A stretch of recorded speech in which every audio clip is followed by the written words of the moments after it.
Oh God.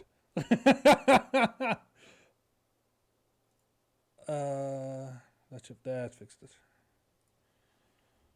Okay. Well, Evening, Dol. welcome to tonight's session of Dungeon and Dragons. Oh, right, wrong game. Wrong. Yeah. Yeah, wrong realm. Oh, I So gotta turn it evening, down on Dol. my phone. Oh God, I'm loud. Professionalism.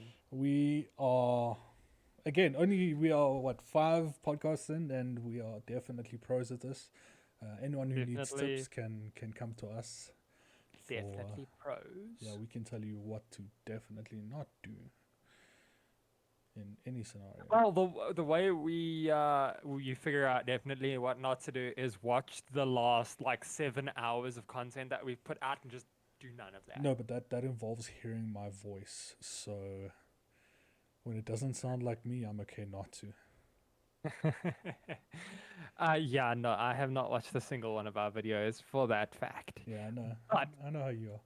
Don't stress. but good evening, though. Good evening, Con. How you doing? Good and you. Good. How's your time off been? Terrible. You Truly lie. horrific. No, look, I'm not gonna get into it, but it's it's not a happy circumstance that I have been up off of work. But how have you been? How's work? Yeah, I've actually been doing well. Yes, catching up on a lot of shit that's been missed work wise. So no, I'm actually doing pretty well. I mean, I've watched through more content than I have in many years. Yeah, I'm also now at this point in my YouTube life where there's not enough content by the creators that I enjoy being pushed out for me to enjoy on a daily basis. Just sit and S- refresh the Uh, the the page. home screen to see if anything back from 6 years ago comes up, then be like, oh, maybe I might be interested. Go watch streamers. There's like thousands of hours of content. But would I enjoy any of them? I don't like streamers. Streamers are quite horrible. And here we said that was the point. I'm kidding, Connor. You're fantastic. Oh, I haven't streamed in weeks. But yeah, so tonight we're gonna talk about uh what made us like what we like. Stuff from childhoods. Pretty much ultimately what got us into enjoying pop culture to such a degree that we've decided, yeah, no, we're gonna create a podcast for it. We're gonna act like we have authority on this. Authority, yes, and hello to the two viewers in chat, Axe and to Laura. Thank you guys. Um, but yeah, it's pretty much what got us into enjoying what we enjoy today due to what we've been exposed to, what we enjoyed as kids, and kind of the progression since. Yeah, I mean, I've had a pretty storied history with a lot of well, a lot of the stuff that I like, and yeah, we'll get into that in a moment.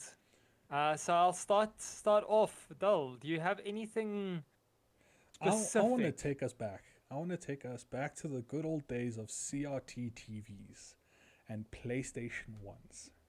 Oh God, there's a lot of PlayStation. Putting I remember. aside like Nintendo's original, side scroller circus games that we all enjoyed as kids, the Oh, like those ones that 300, were on the TV. yeah, the 301 cartridges that you had to, blow because for some reason that decided to make it work. Putting those aside.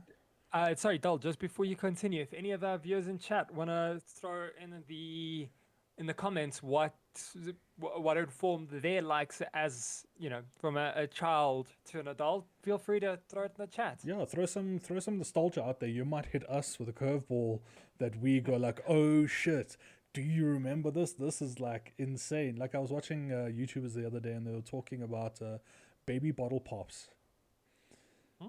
It's a American brand. It was those baby bottles type thing that was full of sherbet and Oh, the stuff sugar. that your wife was going crazy about like a Yeah, year I ago. think there was an off-brand of it, but this pretty much the same idea, and how it pretty much took that entire episode of just nostalgia of them running back to their childhoods of watching that shit on CV as an ad. But no, it's this kind of episode I'm kind of excited for. Just to kind of go back to our roots.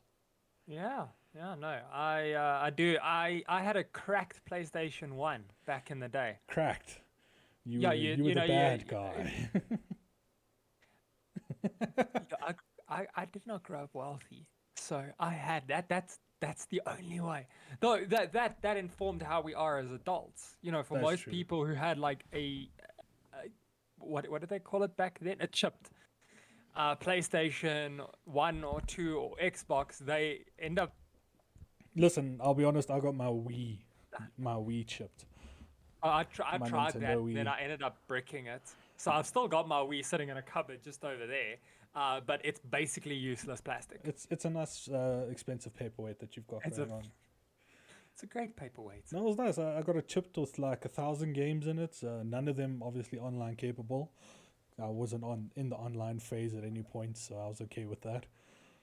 It's like having a online capable PS2 game. No, but that now we're pushing it. I think it was one of the Need for Speeds that were one of the first online Also, PlayStation games. an old game called Cold Winter. I remember seeing online, and I remember trying to plug in a telephone line into the back of my PlayStation 2 because I wanted to play online. to try and figure out how the fuck online actually works. We did not have internet back then. We had like a landline, and that was Yeah, it. no, trust me, my parents definitely hit me with a curveball, due to the fact that you know how often my brother and I got in shit for using the landlines to phone people. The When phone bill was so high, my parents ended up disconnecting the phone and never using it again. Well, I remember I one of the games that I will speak about, Kingdom Hearts. I wanted to watch the trailer for the second game, which had been announced. It took me 2 hours to watch a 3-minute YouTube video at like 144p. Yeah, that's back to like trying to watch anything on a BlackBerry with Edge connection and waiting 4 hours for it to buffer so you could watch a good 10 seconds and then have to wait again. Well, I watched through all of Death Notes on a BlackBerry in the back of my like maths classroom. So I downloaded Digimon on my BlackBerry and it was the perfect uh, screen size, screen ratio yeah, size. because at that big it makes it look high definition. Yeah, pretty much. Because if you had to expand it on current day devices, you weren't watching it. It was the horrendous shit. But Like let's start off to 4p. let's start off early on. Early on, what can you remember being your first game played? Console On doesn't matter.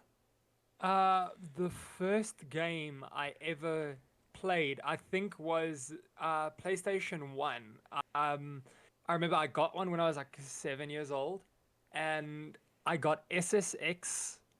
I think it was just SSX back then, the snowboarding game. Yes, I I don't know what you're talking about. I got a Digimon. No, not Digimon. What was the other franchise? There was another franchise which was like kind of like Digimon, but not really. Probably Uh, Fakemon or some shit. I don't know. and then a game where you played as a shaman, and you would have to. It was very RTS like, and you had to go around and like capture these like Mayan temples, and then go and recruit followers. But it was impossible to understand. I'm gonna push this to chat. Thank you to Laura stating this. Tarzan on Well, PS1 was one before of you the continue, hardest games. one of the two games I was going to mention for PlayStation 1, one was Monsters Inc. on PlayStation 1. The other one was Tarzan on PlayStation. Monsters So Laura and Inc. I pretty much had the same fucking childhood here. I mean, running around as fucking not Mike Wazowski, Sully. Sully in Monsters Inc. It's just the nostalgia of like horrible, horrible graphics, but for some reason the most enjoyment I've ever gotten out of anything.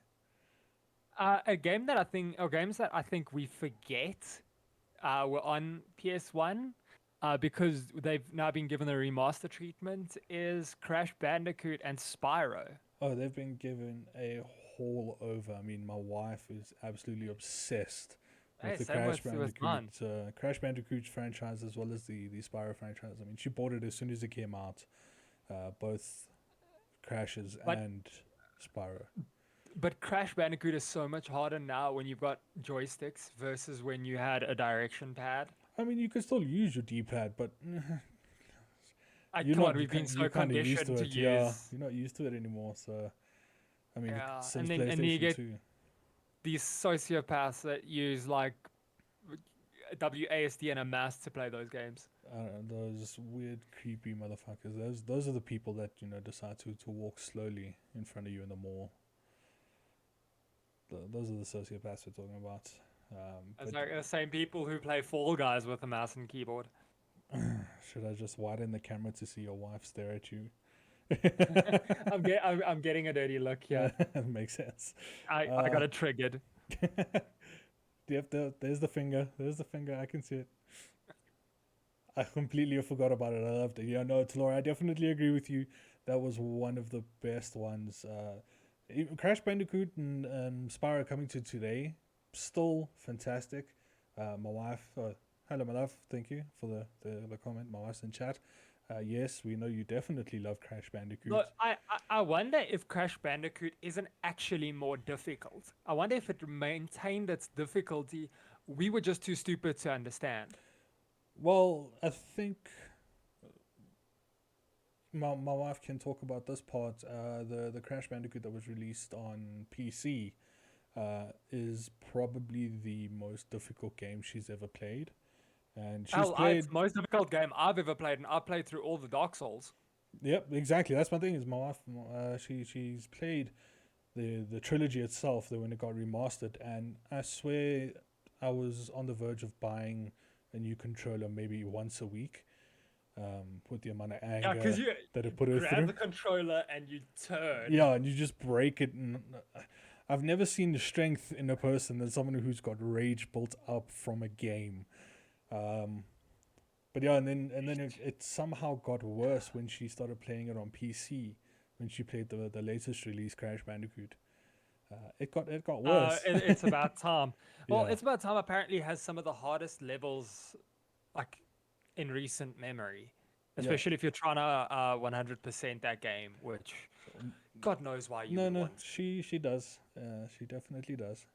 And every time she's like, "Oh, come on, don't you want to give it a try?" And I'm like, "No, I see you every single day. You try and play it, and I have to hide, so not fucking happening."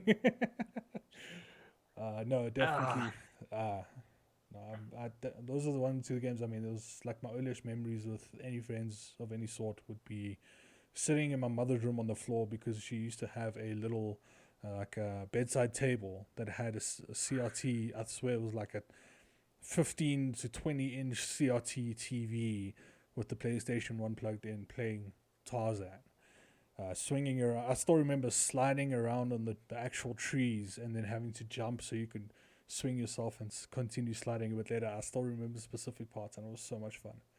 I never actually owned Tarzan, but whenever we'd go to a restaurant that had the PlayStation ones, you know those grimy ass controllers with Yeah, no, that, where that were all the like, snotty-nosed kids were definitely spending all of their time, but no matter the situation, we would be there yeah, just playing. and We were part. I We were the remember snotty-nosed kids. We were them.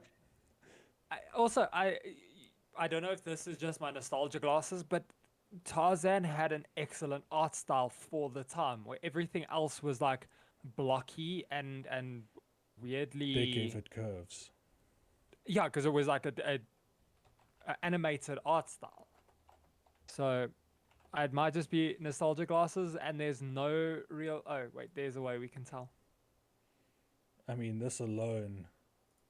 There you go. There's a image of the gameplay. I mean, that being the Yeah. cover, and then this actually being like, oh god, it looks horrible now. Quickly find a good picture. Quickly find a good picture. Oh shit. I'm not doing this any favors. No, but it was a good looking game for the time. Okay, yeah, that's. I mean, comparatively to the other games, this pretty much reminds you also of the Tomb Raider franchise, pretty much how they built it, probably on the same engine. So Yes. human I characters looked very much that's a like this. that's another game that I incessantly rented from a video rental place. Tomb Raider. I could never get out of the mansion. Do you know how long I spent on um, just on the mansion part alone? Yeah, because there was so much to do. You could do like all the flips, and it was crazy. But a game that I played on PlayStation, I think I played. Just double check that I'm not imagining this. I mean, look at those curves. They're so sharp they could cut anything. That's how this is the childhood we grew up with. Like pretty much everything trying to either be as square as possible or trying to be the latest curves in games to be a part of the new world animation. So one thing that was mind blowing for me at the time, another game was Final Fantasy VII. Uh, That's what started my love of role playing games, of JRPGs, and the graphics back then, especially the opening scene where the camera swings around the reactor. It was out of this world to see not that, to see computer generated graphics that looked like that. I'm trying to find. Was this Yeah, around you see, in? the issue is that looking for Final Fantasy VII now, you're gonna get a ton of remake stuff. Let's go.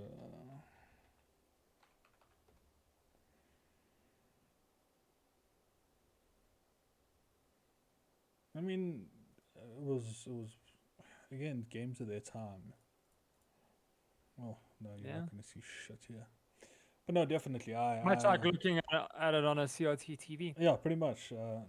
The more blocks, the more accurate the game was. Um, no, definitely. I Yeah. think starting off with PlayStation, going from those games, and then the biggest drop of all time that PlayStation ever came out with was PlayStation 2. Because I It mean, is. I think it still maintains it's maintained as the best-selling console of all time. yeah, because if I'm not mistaken, I think it was half a year or a year before Xbox 360 was released. Then PlayStation 2 was released, and it just blew it out of the water. Yeah.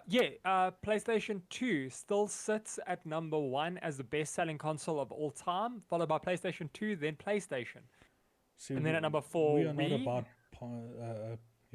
this Console. Well, no, console I wars, sit but very PlayStation firmly in the and place. yeah, very firmly in the PlayStation, and PC is the right way to go. I just wanna double check that PlayStation 2. I wanna see when it was released. It was released back in 2000. It was released 21 years ago. On And the 4th then of March 2000.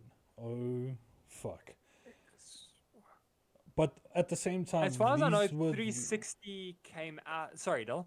As I think Xbox 360 was part of the PlayStation 3. Yeah, so the Xbox November 360 was 2005. yeah. I just want to see the Xbox's release. I never knew nor saw anyone that owned an OG Xbox, and that Xbox was in 2001. I do remember one person, my cousin, actually owned an Xbox. Yeah, PlayStation 3 released in 2006 and Xbox was released in 2005.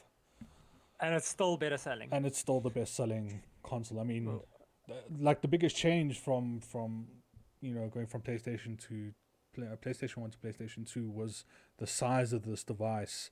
I mean, it was just massive in its creation. Which okay, a bit of one that I think a lot of people have got different thoughts on. But which PlayStation 1 did you own? PlayStation 1, I think, wasn't there only one PlayStation 1? No, there were two versions. Oh, shit. There was that big blocky one, and then the tiny. Wait. Wait, yeah, for all of you at home, here is showing how much of a nerd Connor truly is, he is trying to purchase and own every single version of the consoles that are currently to date. My brother begrudgingly and I shared a PS1, and I remember playing that dinosaur game, the one based on the Disney movie. Are you talking about A Land Before Time? I'm going to throw that to Steph. Are you talking about the dinosaur movie Land Before Time?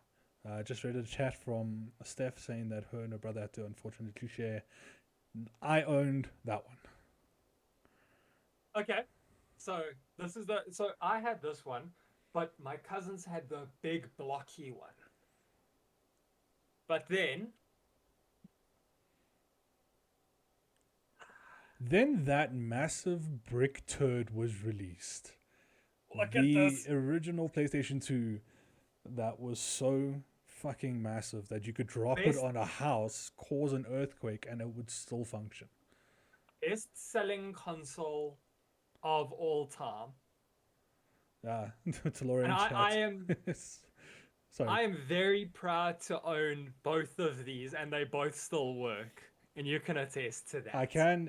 We actually, and this is the most nostalgic feeling on earth, is when we actually ran the PlayStation 2 for the first time about a few months ago. We tried the PlayStation 1, but I think the connection was a bit iffy. Look, it's old and it'll boot, but it won't do anything. Wait, what game is in here? Oh, it was an SSX. The game was Big Air. Big Air. No. SSX I think was released only on PlayStation 2, but I think we're jumping far ahead. Yeah, I mean I agree with Talora. I also had, I think I had the slim version of the PlayStation 1, but I then later owned the big blocky PlayStation 2 and then moved on to the slimline PS2 when I eventually broke the shit out of the first PlayStation 2 I bought. Well, I can't really speak to either, I can't explain which ones I own because I just showed you. Though I have owned 2 PS3s and 2 PS4s. I'll put it out to chat that do any of you remember having to slam the disc tray shut on the slimline PlayStation 2 just so that the game, the reader, as well as also for the PlayStation 1, you would have to slam it shut. Not even that, not even closing. To run the game, it wouldn't pick up the disc unless I had slammed the disc tray flap like as hard as I possibly could. I remember seeing like my younger cousins would from back here just slam it to get it to close and run the disc. Just reading to yes, got it, man. So man, I still have to do it when I play games. Wait, you still playing your PS2? If you do, why don't you invite us over? There's things we want to do, and playing PlayStation 2 is one of them. No. I think the biggest part of my childhood was consoles, especially being PlayStation games.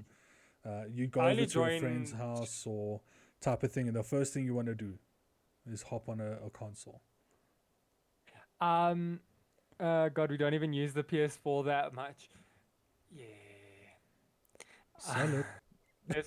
No. I only own one PS3 and one PS4. I'm not giving up those for anything.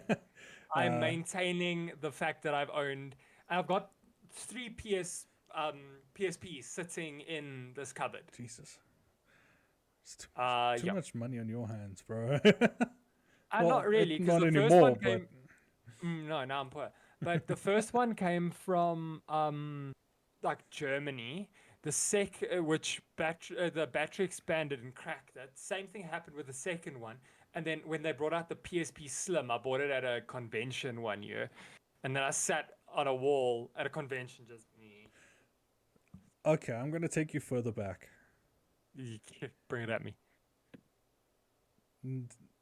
Just a second. Nintendo. And ladies and gentlemen, you see why we don't grow such long hair. Well, I fixed my hair because it's getting torn out by these headphones. We'll fix the headphones then. But I'm gonna throw you a lot further back. Game Boys. Not Game Boy Advanced where full color screen were involved, and he's about to go fetch his Game Boy. I'm talking about the original Game Boy, where it was black and white, playing such things like as Donkey Kong or playing Pokemon, but Pokemon was also in black and white, so not all of this, bright, beautiful colors that we have today. He's got a box. He's got it, ladies and gentlemen. He has a fucking box for all of this shit. Oh god. But yeah, if any of you, yes, that is that is definitely the Game Boy I'm talking about. Playing Donkey Kong back in those days. Rip my cum. Well, all your shit was nicely packed, Steph, and that's all gone out the window. I'm so glad you're color. Yes, my lord, rip your cupboard. He's a bit slow, guys. Don't worry. But yeah, it's a chat. Any particular games you go even further back than PlayStation 1? If you guys refer to any of your Game Boy days or Atari or such, let us know in chat. Really enjoying that. I actually found my very expensive Nintendo paperweight while I was Yes, Swallow. Bald. Welcome to the yeah, stream. I found my very expensive Nintendo paperweight in the cupboard. Oh, did you? And quickly yeah. hid it away. No, it's sitting there. I'll put it on display one time, like sometime. Please don't. You might break my roof. Hey, if the roof can survive a PlayStation 2, it can survive a Nintendo Wii. Yeah, well. It can survive a PlayStation 4 Pro. It can survive a Nintendo Wii. So now that you brought out your collector's edition Game Boy, what games do you remember playing on that other than the basic Mario or Pokemon, for sure. There was also a Dragon Ball Z game that I put that hours was into. Horrendous. Where it was like you would walk as Goku and then you'd hit A and he would like shoot a little command. Yeah, it was a side scroller that you would have to and then just try and no, not the side scroller, the like open world one. Oh god, no, I don't remember that. I remember a side scroller, and then it's kind of horrible. No, but I think that was more towards the color Game Boys. Also, definitely Mario and Wario. Yeah, not a lot of people know much of the differences between them. Luigi, Mario, Wario. Wario and Waluigi. Waluigi, all of them. Yeah, it's a big fuck up. But anyway, nostalgia. So how do you think that's before we go to a game you definitely wanted to talk about tonight? That pretty much changed your future. How do you think that progressed your decisions? Well, I don't know. I think just getting to play video games, it was a form of escapism, especially when I got like the Game Boy, is that I could take to school and just sit and jam on it because I was never still not an active kid. And I think that it was just that I got to experience stories from, much like with reading, I got to experience stories outside of my normal day-to-day and what was possible for me. You kind of escape the reality. Yeah, and do something fantastical. I'll share an experience that I had. I managed to swap, and this is between kids, 300 Tazos. The shit that we used to choke on in Simba chip packets, just so we could try and get as many as we can, whether they be DBZ, they be Digimon, they be... Remember the clicky DBZ one? Yes, I'm talking especially about those. I actually went to Chaos Craft quite recently, and they have those Tazos. I remember those, yeah. Dude, I saw them recently, and that it kind of blew my mind. I think I've actually got like a drawer full of Tazos at my parents' house. Talora, when referring to Yu-Gi-Oh, you mean the card game, or you talking about the anime? The anime itself. But we'll leave that for chat. No, dude, I remember still playing Playback Firsties, being both. Yeah, definitely agree. Definitely Yu-Gi-Oh is one of my favorite card game, which I never really understood how it worked either, and I ended up drawing them on paper and playing weird creatures that never existed and just ended up winning because fuck you, I can. But yeah, no, And it's then you would fucking act like Yu-Gi-Oh on the anime. And like, yeah.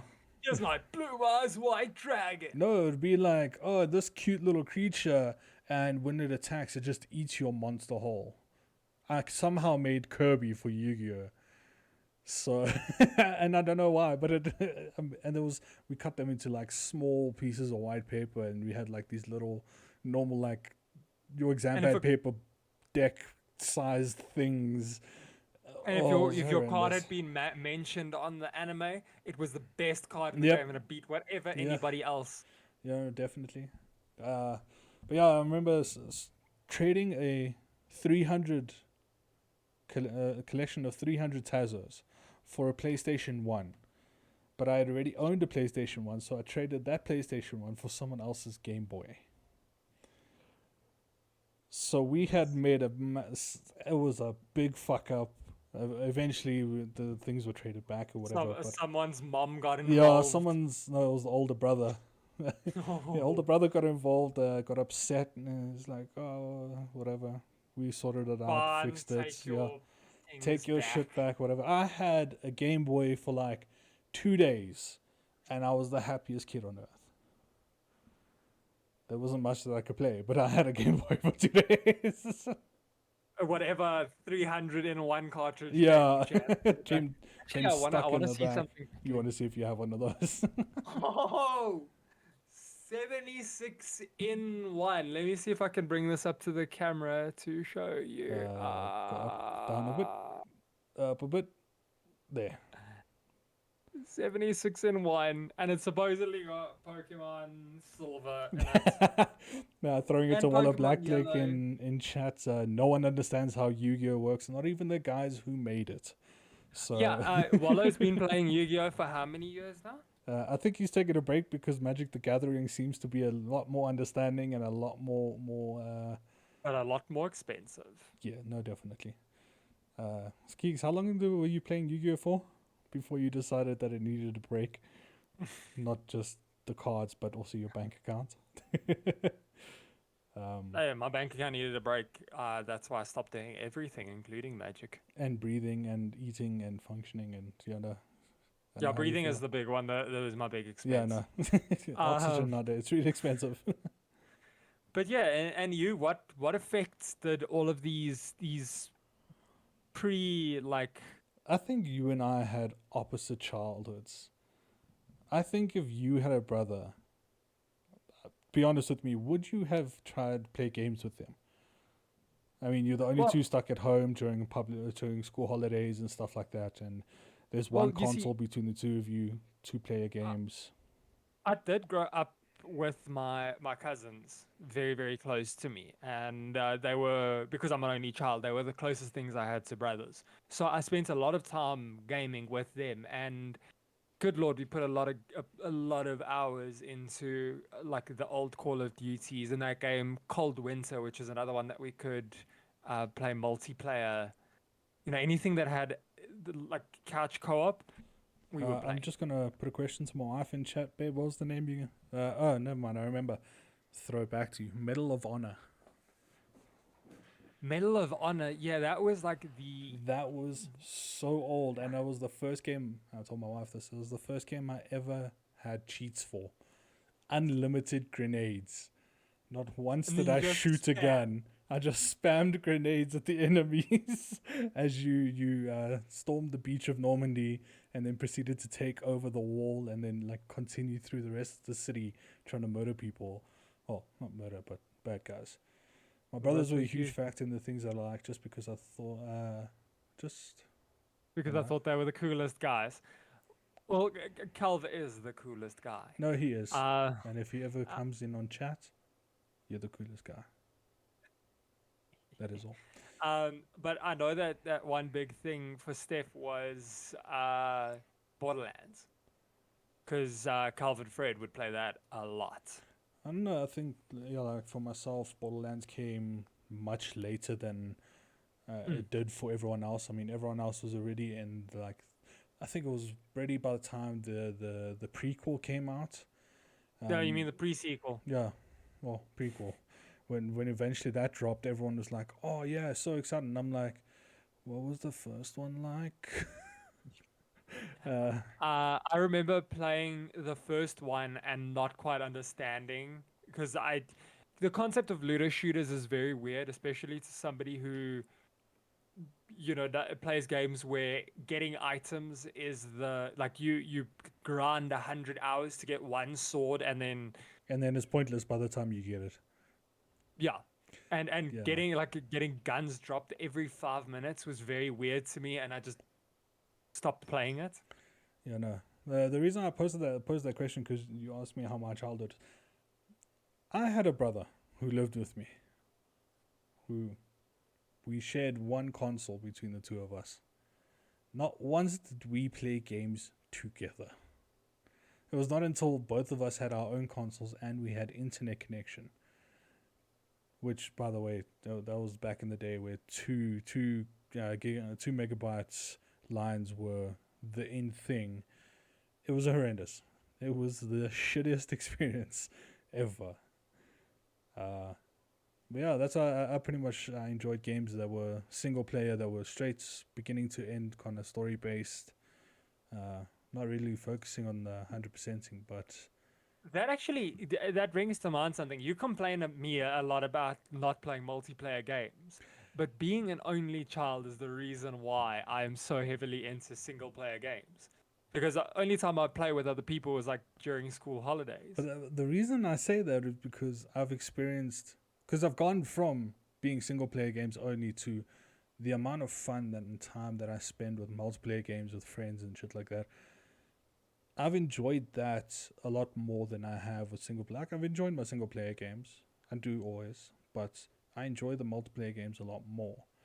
Well, a blackleg saying played casual in primary school in about 3 years up until COVID. It took 2 of those years till I wrapped my head around effect chains. 3 years. Shit, from primary school to 3 years before COVID. That is insane. That's 5 years of high school. And COVID, Keegan's a year older than us. That's a lot of time.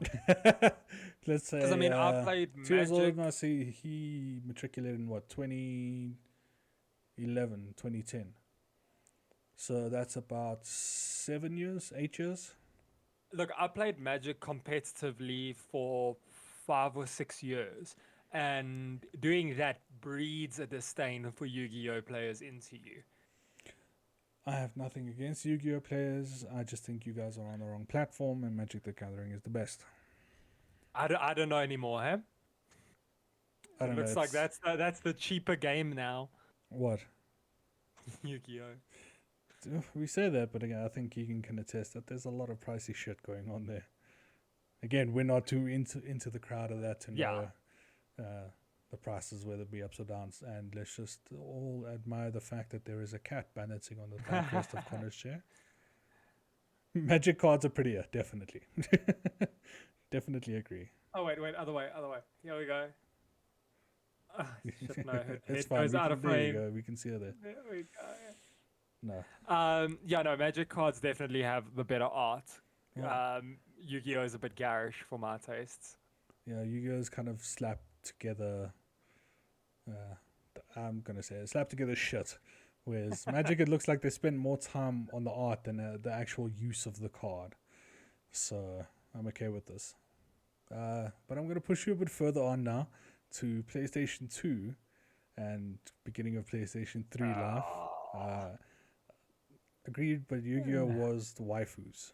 You guys, hey, don't disparage my angel waifus from Magic. Kalia is the best. Also, Magic cards have funny descriptions The too. descriptions Yes. too. Yeah, the flavor text is always a lot of fun, especially on the deck that Steph plays, which is goblins. So yeah, to Laura as well. I also started playing Duel Links recently, and it just revived something in me for Yu-Gi-Oh to a point where I rewatched the entire anime, all of it. Damn. I Okay. fucking tried. I also, I think it was about 4 or 5 years back, I started playing Duel Links as well, on my phone. And I'm like, yeah, you know what? I'm actually going to download Yu-Gi-Oh! And rewatch it. I made it to the beginning of Pegasus's Island, which is like 4 or 5 episodes in, and I immediately stopped. I couldn't watch it anymore.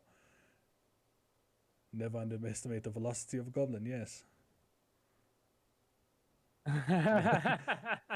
Wasn't it the aerodynamics?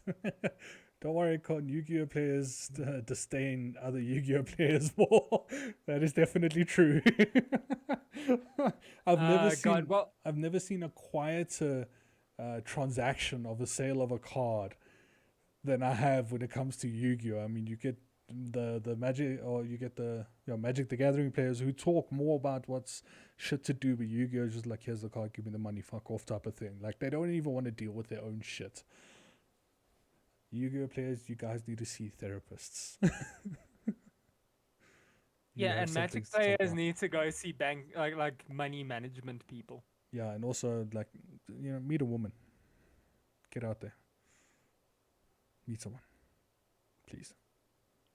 Okay, back on track to PlayStation 2. What was did you get one of those PlayStation 2s that had like one or two games shrink wrapped into the packaging?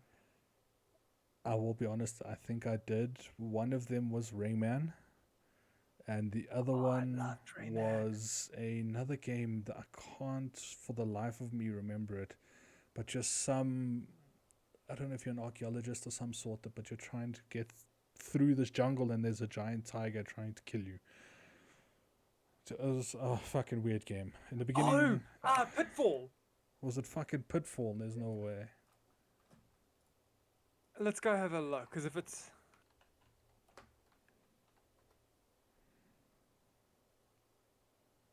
Pitfall: The Lost Expedition, Oh my god, it was. dude, I put so many hours into this game. I actually, a couple years ago, I went looking for a ROM of this game so that I could play it on PC. To unfortunately no like, but this game was so much fun. This, I took hours and hours in this game, and I don't think I ever got past the beginning of it. I I think I don't understand finished it. why. I think there was just something that my tiny brain at that point couldn't comprehend. But it was beautiful and horrible at the same time. It pulled out both emotions for some reason. Once you knew, like, there was something that like clicked in my brain when I was playing it, and I started to get the mechanics of like solving puzzles and the combat and stuff like that, and I flew through it at that point. And I mean, uh, a lot of PlayStation 2 games, which like PlayStation 1 games, if they weren't a JRPG, you could finish them in like 10 hours. Let's actually want to go double check that. Yeah, no, they were extremely horrible. But I mean, again, you look at the base of people who played it back then being, you know, pre-teens, young age children. So Yeah, like not nine really. 9 hours. Yeah, but again, that's 9 hours. If you play it now, you could probably finish it within less than 9 hours. But then as a kid, you played that for weekends on weekends on weekends. I think I spent a lot more time on this than I spent on any other game in my childhood.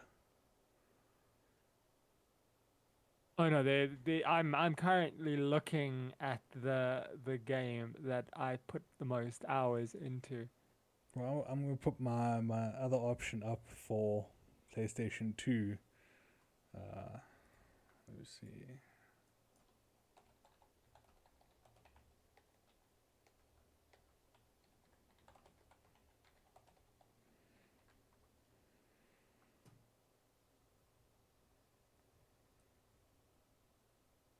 Oh yes.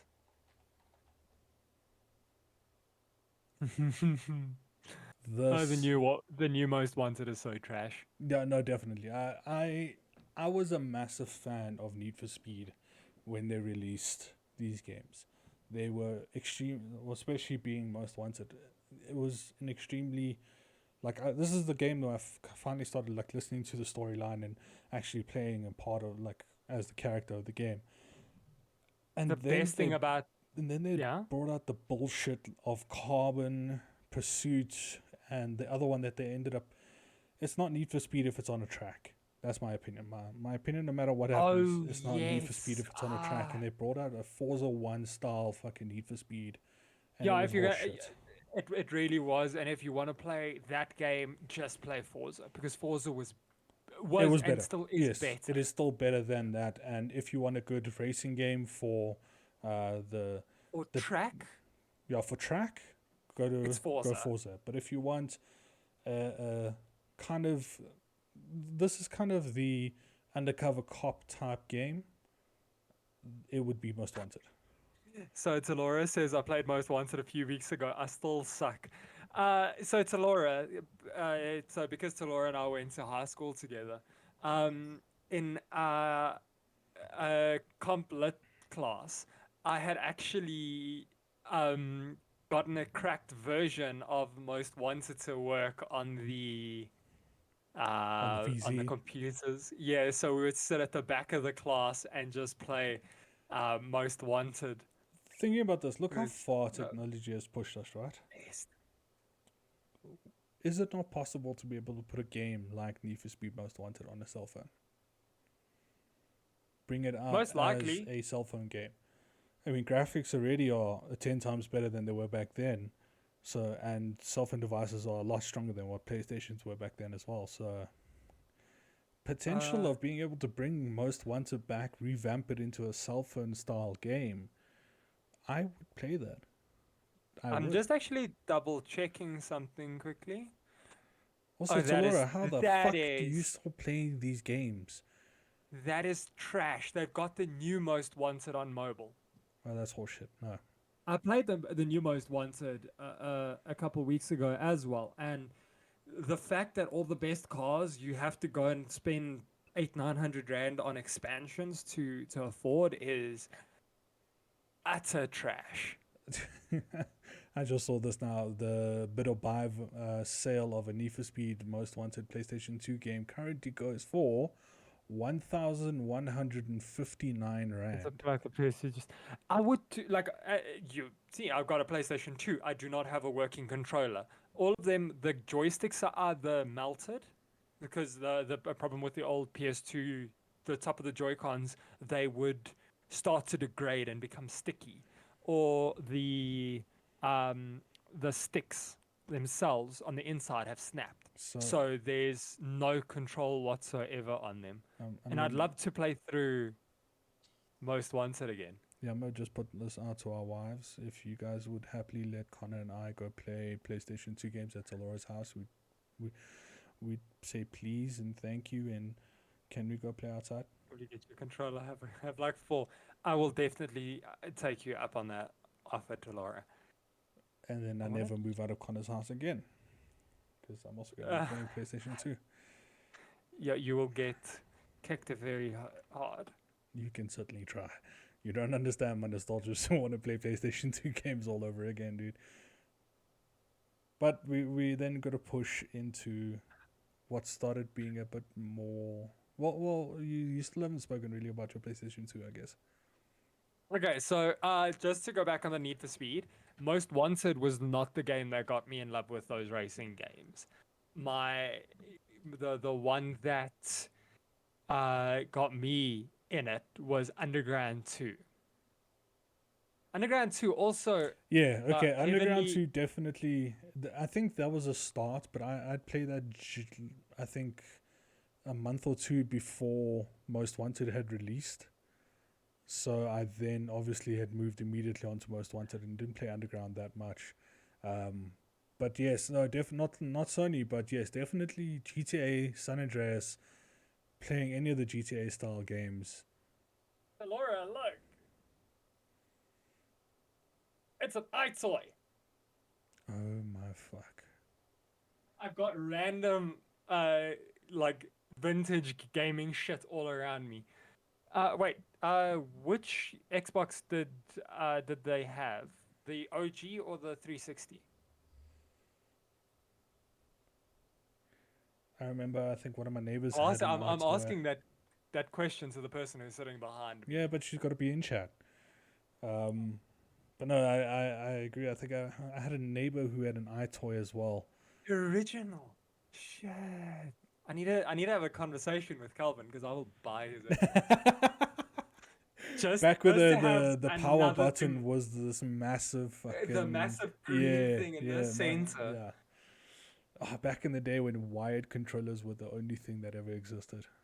And that was what limited you. It wasn't about input delay No, it was whether you were lying and on the bed or drift. sitting on the floor right in front of it because your depends on how I far your couch was from the TV. I actually remember buying a thing. He Uh, sold it long ago. oh, Fucking hell. that's lame. But there was an extension that you could buy, so it would go in and then It would plug you could into the controller plug cable. into the controller. So I could, because I had a bunk bed in the CRT, which I think was a horrific idea. Because if that thing fell on me, I would have lost my legs. But I it was lost my on legs. on an arm that had like a flat, like pedestal that the CRT sat on top of. Getting mad and accidentally putting me back until I crossed the ring. I think the difference is when we started playing wireless consoles like PlayStation 3 and we got angry, we could throw the controller, but the only thing is we didn't get used to the fact that there was no cable. So you would throw the controller, but actually have to walk quite a distance to go pick it up again. Because Yeah, it wasn't one of you, those where you could like you throw throw it and then just quickly pull the grab cable back. Like if you're lazy, you're like, oh, I can just pull the cable to like get closer. Now you actually have to walk, stand up and go fetch the thing you just threw across your fucking room. But also they were fucking durable as shit. So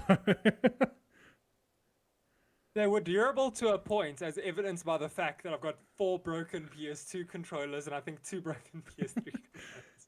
you should not I play need to get rid games. of this stuff. I need to get. I'm not a hoarder. I Sure, just. sure. I think your wife would say otherwise. Am I a hoarder, my love? Answer in chat. But so the games. Need for Speed 2 got me interested in racing games, which then led to Most Wanted, and I actually enjoyed Carbon, but I was a dumb kid. Well, Um, Carbon had its little highlights when it started including proper drifting in their Oh, games. there was actually a an exploit for any of the bosses. You know, you'd have to race them down that mountain. Yes. What you could do is get on the inside, and as you come into a corner, initiate a drift a little early, and it would knock them, and they would go off the side, and then you would automatically win. And here, ladies and gentlemen, is how someone got really nerdy into fucking games on how to beat people right at the beginning, instead of play it like a normal fucking person.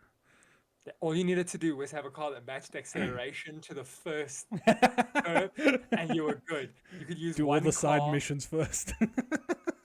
But yeah, Need for Speed Underground 2 also informed a lot of my music choices as an adult. It got me My really interested in rap and hip hop, funny enough, which Need for Speed got me into rock. there was There a was lot. one Bullet for My Valentine song, Oh Hands of yeah. Blood, that was on the Need for Speed, and you could control which song was playing via your controller by tapping on the D-pad. Definitely SSX Tricky. I played on PS2 as well. Had the best music ever as well, and also it So was kind of the best gameplay for like a sports-based game. I think. so on the music front as well, the game that I showed you in my PS1, Big Ed, that's what got me interested in pop punk because that had part of its soundtrack, Blink 182's Stay together for the kids. no, Damn, or Damn It.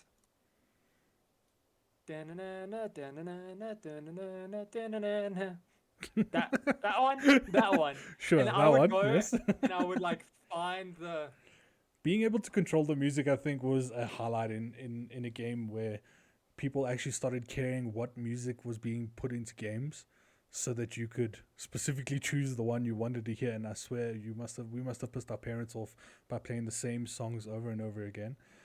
Just going back one in chat, that Talora still does that with the PS4 when charging, because she only has one controller, and I've honestly sent the thing flying. Yes. Okay, I'll put the link to the song in the chat. For you. Anybody who wants to know what I'm talking about, that song. That is the is one- da-na-na song. Yeah.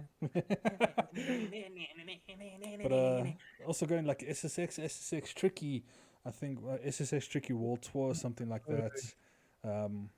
Always got the African American guy with the afro, because he had the best skins, like on suits and snowboards that you could get, and you just go flying around with that, just playing "It's King to the Rock, to the Rock, to the Rock, to the Rock, to the Rock, to the Rock." It's tricky, hey, it's tricky.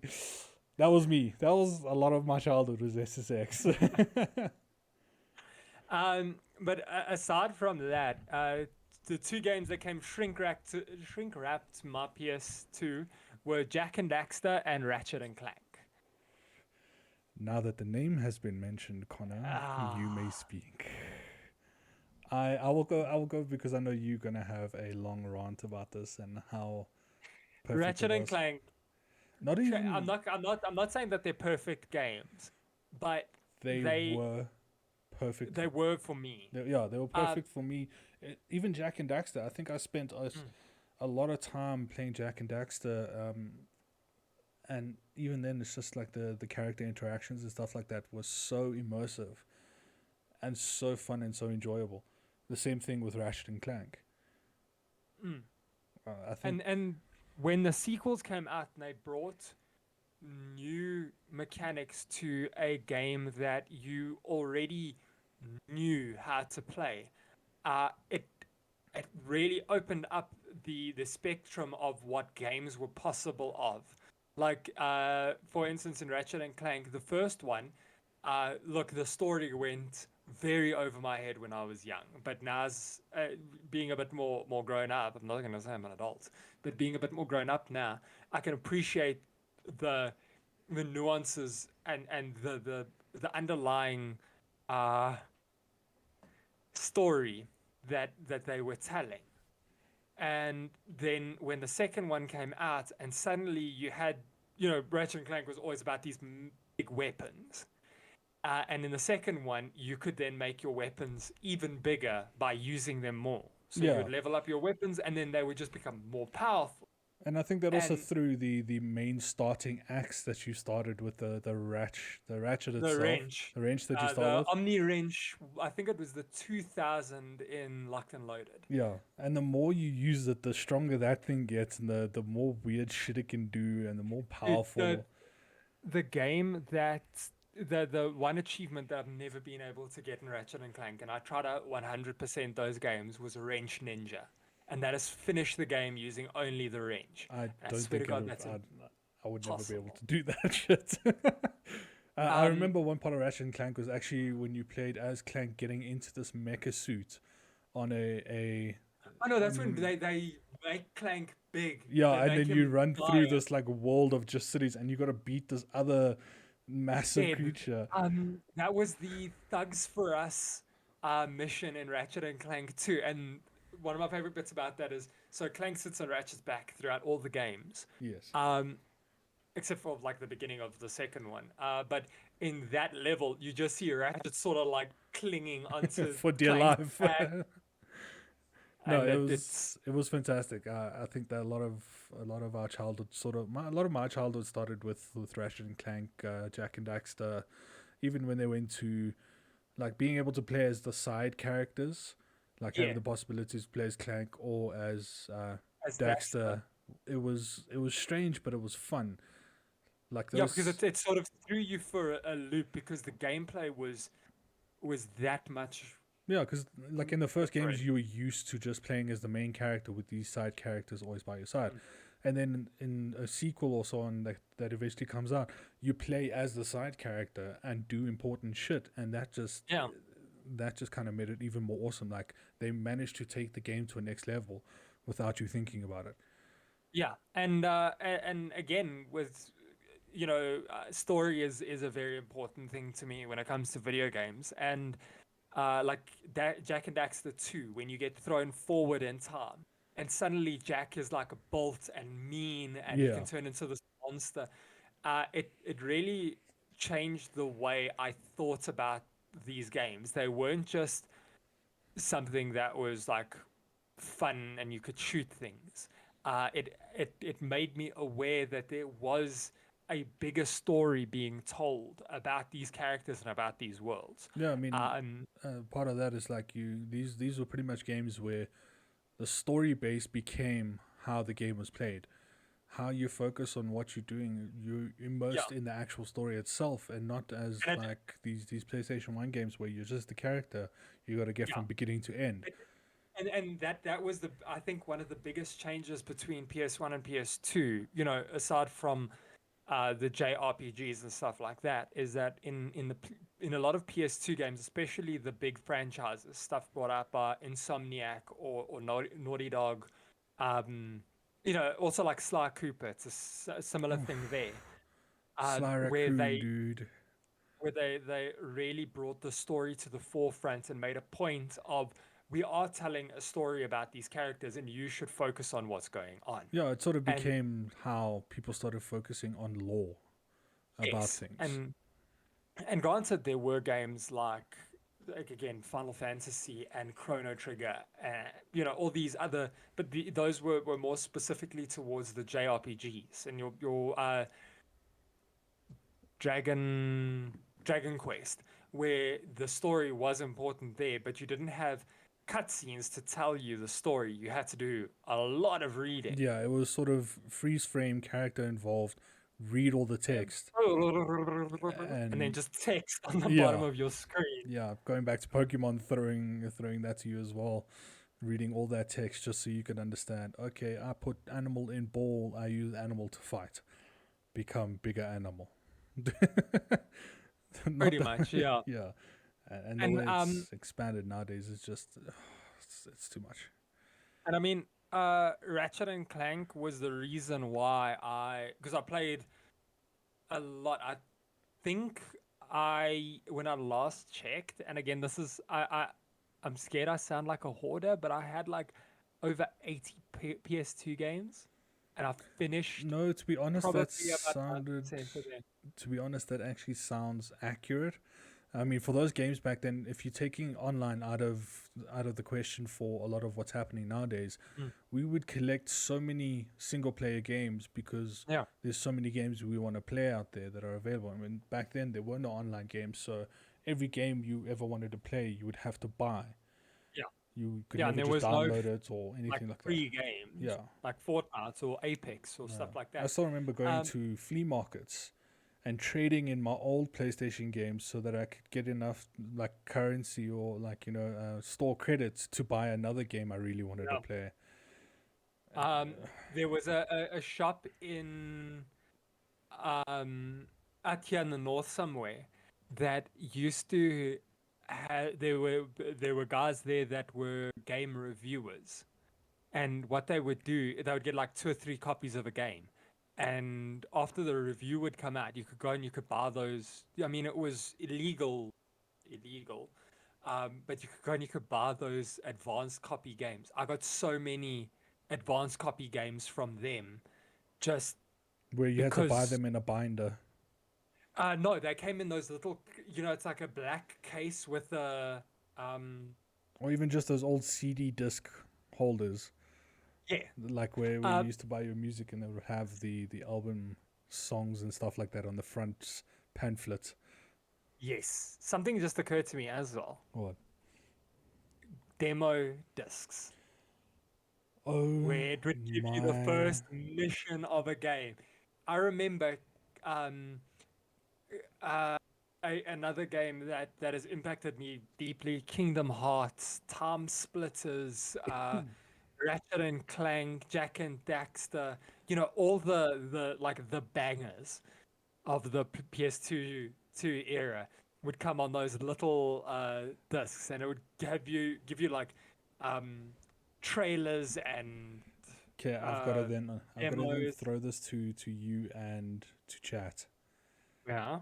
Um, what magazine did you have to get in order to get as many of those free demo discs as possible? And the reason why I throw this is as nostalgia. My very first rage that I ever attended, they were giving those magazines away for free.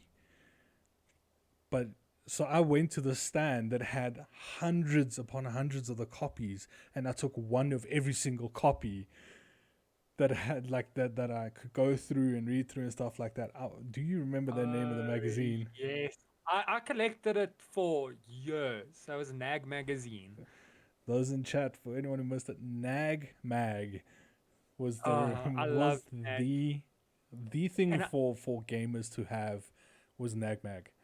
and I was absolutely gutted when they stopped producing the physical magazine because less than I can go and I could watch, watch trailers and stuff on YouTube, but or I could go and read it on YouTube, sorry. But I wouldn't get the disc any longer that had all the demos and the trailers For and some of the games that came out, and you never had like the creator commentary side of certain parts of the games that came out and stuff like that.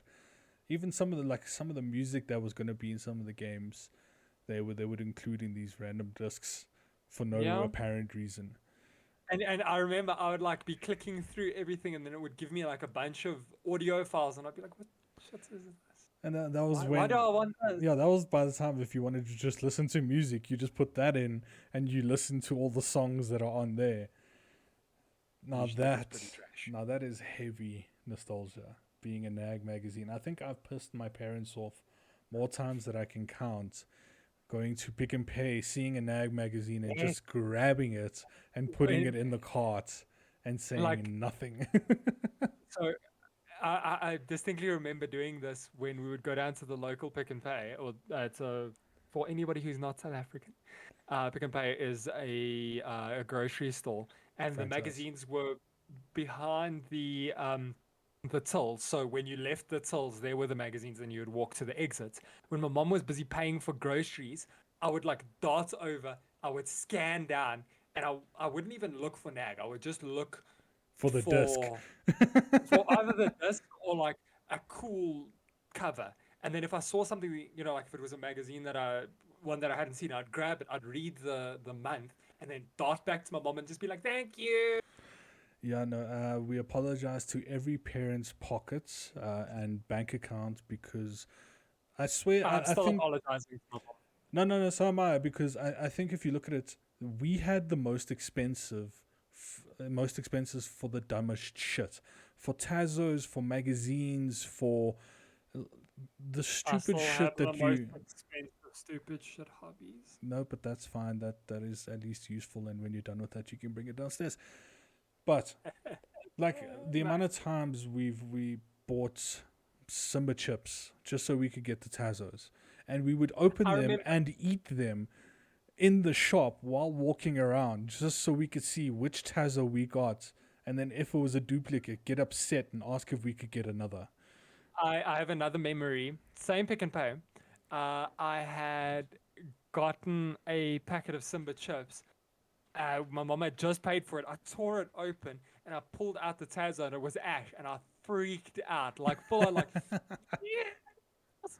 And I had all these grown ups like oh Oh, Cam's out, uh, but that's fine. uh can we just go on break for 2 seconds? Yeah, I just want to mention this. I do agree with Steph going through cereal boxes searching for the color I'm changing spoons. so sad we don't have those anymore, especially the spoons that had the straws in them. I'm an adult and I want those. Okay, they are not Yes. for children; they are for our generation. But thank you, everyone. We're gonna go on a 5 minute break, and we'll see So I you can guys. fix my Yeah, camera. so we can just fix some shit. But yeah, we'll see you guys in a bit.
Welcome And back, everybody. we had some, professional technical difficulties to deal with.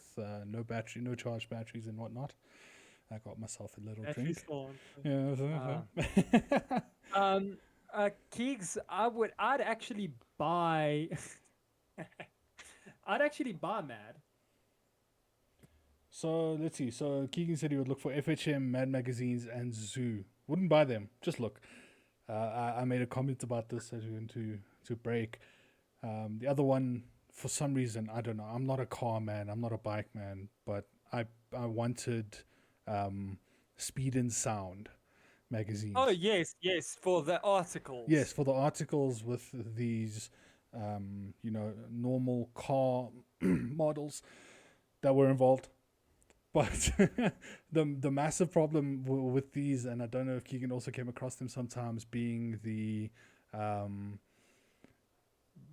sealed packaging around these magazines that you're not allowed to open unless you purchase the actual the product itself. So Yeah. a lot of that. So Keegs said there about the Jackie Chan adventures and the robot parts. Keegs, next time, again, I will go to my parents tomorrow. I have one of those robots that's still built. I think I've given away all my Jackie Chan talismans though. Talking if about my having mom, talking if about my mom having ever to. sees this, I love you. Thank you for spending all your money on me when I was. A child. Thank you for spending. No, thank you for. She still spends all her money on me. You're Thank still you a for spending all child. your money on me. Yeah, Oh, no, yes. definitely to my mother the same thing. We are definitely loved. Thank you. Yeah, my dad. Thank you. No. To add to that, another dangerous toy which had to be taken out of or changed in terms of how they produced it was the Kinder Joy eggs. When you used to get the actual toy itself in the middle of the Kinder Who Joy. the hell? Who eats the bro, entire Russell, fucking bro. thing? They had to take it. They had to take it away because apparently kids were swallowing the fucking thing. And I'm looking at the size. Like you see the size of the Kinder Joy eggs today. Those are how big they were back then as well. But they came inside this little yellow Look, I'm tube. not mad because the current Kinder Joys are so much better. But what the fuck? Okay, just to get back on track, Adding just in, before we, yeah, just no, adding in the next comment here from Steph. She had a thing with Heat Magazine and National Geographic Kids. National Geographic Kids was amazing. Not even just the I kids. learned The amount of National Geographic magazines at my old primary school library I went through was so like insane for someone to go through. But it was, I don't know why, it was so entertaining. well, yeah, National Geographic is a pretty dope because I love useless facts. Oh no, Can trust ask me. any of my friends, I spout them out continuously. I am and one of National those Geographic is friends great to just pack your head full of that stuff. full of shit that you never need ever again. I'm That one of you'll those friends, never and need. yes, he does have that. But just before, because I'd also like to go on to movies and TV shows, but I just want to make one last mention to a game, which was Kingdom Hearts. Disney and Final Fantasy together in a single story. So I played the first one when the second one came out, finished it, got the second one, then proceeded to wait. Just want to get the accurate number here.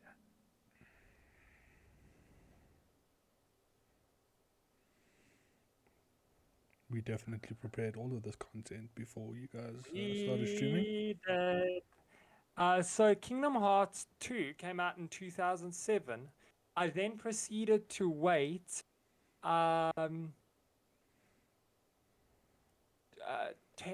18, about 12 years If I'm for not number okay, let me put it this way: when I had met you, you were still waiting for Kingdom Hearts, the Kingdom Hearts game to be released. You and I would actually, you and I had actually discussed it for a while, and you said finally Kingdom Hearts 3 is being fucking released, and this is I think when we were in college. No. This was when we were working. Oh fuck, This as was adults. Kingdom Hearts Kingdom Hearts 3, yeah. 3 came out in 2019, and I got it on Wow. release day. Fucking hell. Wait, what's 7 minus 19? 12 years. Yeah, 12 years of waiting. That's fucked up. Disney has many things. You need to get your shit together. No, it's not Disney. I fully think it's Square Enix. Okay, Square Enix, follow Disney's ruling here. Get your shit together. Well, they took how long to release Final Fantasy VII Remake, so Yeah, but- I've lost But faith. we have a lot of opinions about Disney and the shit they're putting out in the moment. So, yeah. One more thing, one more game. Also, I want to just take on. The reason why I moved from single player to multiplayer would be the Call of Duty Black Ops franchise, especially Black That Ops 2. was PS3, wasn't it? When it came out on PS3, I eventually got my own internet connection. Eventually, had my own console and stuff. I actually started playing it on my brother's when he wasn't around. Don't tell him this. Shit, I hope you're not watching. But I absolutely love the online playability of that. And then also the countless hours myself and Keegan, Waller Blackleg in chat, have spent trying to work a what do you call them, DLC based map, trying to work a through the story of the non DLC zombie map for Green Run on Black Ops 2 Zombies was the pinnacle of me playing online. Just being able to do stupid shit for hours on ends with friends. I think that's what changed. That's why my mentality changed from a lot more single player to a lot more multiplayer. Oh, I played a lot of single player. Not single player, multiplayer Black Ops Zombies catch co-op, Yeah, no, which same. was I remember a ton of fun. I remember a lot of what made my decisions today is actually the lands that we've had from when we were younger. And one of the lands we spent about 2 of the days just playing the couch co-op for gun game, for One in the Chamber and Zombies. And I think a lot of I like the fact that especially One in the Chamber was very similar to the Golden Gun in GoldenEye. Yes, no, definitely. And it pissed a lot of more people off. And it gave you that same, like, this is skill based. Yeah, You can't rely on your gun. You have to know what you're doing. Yeah, no, just a little whoop, whoop, whoop, whoop, whoop in chat for Keegan. Just going to put that out there. I was Dr. Zoidberg whenever I missed my shot and had to run off like a little bitch before someone else shot me with the One in the Chamber. Square Enix follows Disney's lead, a new game every 2 weeks.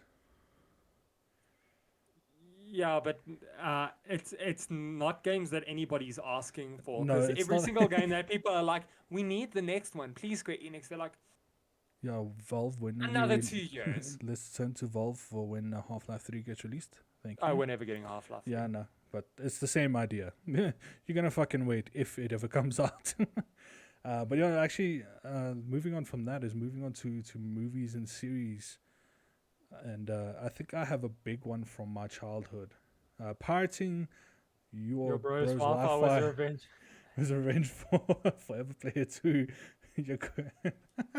Yes, the amount of times I told my brother, I think we actually had a separate router put in my room so I could also, or LAN cable from his router to my room so I could play games. And he would ask me to not play games when he's playing because otherwise he couldn't play properly. There was too much lag. And the amount of times I got him running into my room, bursting, get off the internet, just so he could play his games, and I'd be like, no, I don't wanna. I was a badass kid. No. I was a bad kid. But yeah, moving on to well, it's sort of you can include it in games, but it mostly leads towards movies and series and stuff like that, and especially toys or hobbies, which I'm then going to throw your dad in this mix, being Lego, being the Yes. Bionicles. Well, so my dad is Technic very much, but he is the reason I'm into Lego. You've seen. Oh that- no, that I've seen it. collection. I've seen but- all the collections of what you had to now spend a lot of your money on for your dad. It's worth it. It's fun. I like to see that all the Do people you still wanna enjoy remove- nice things. the Need for Speed there, Dol. Yeah, let's get onto this.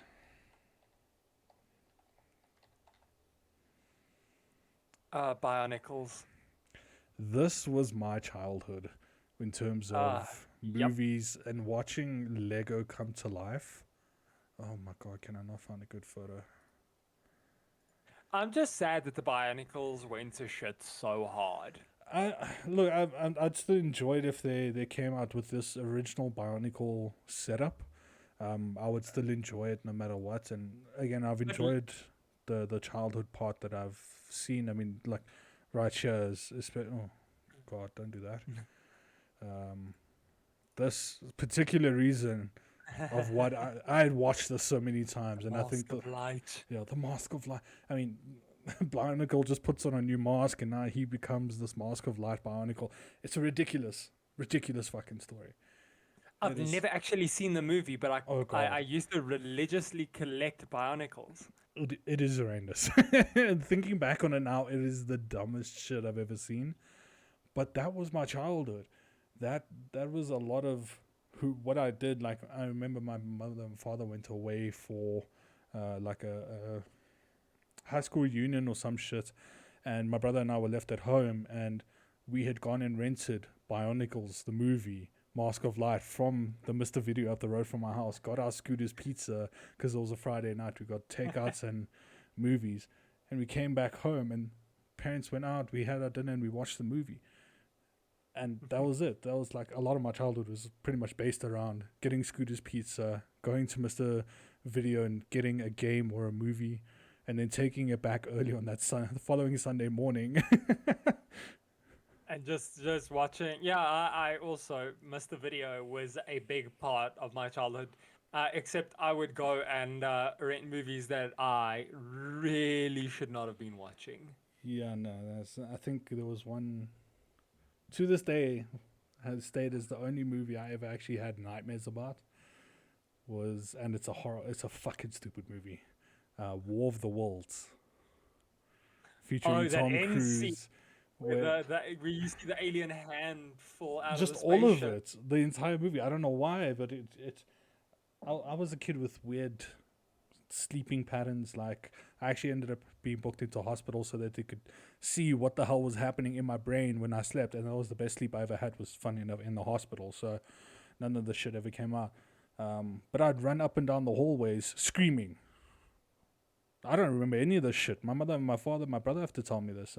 I drew an entire war map and had to take it to my mother because apparently I needed to explain to her the strategic reasons of how to like operate within trench warfare. And this all came about because I watched movies I was not supposed to be watching.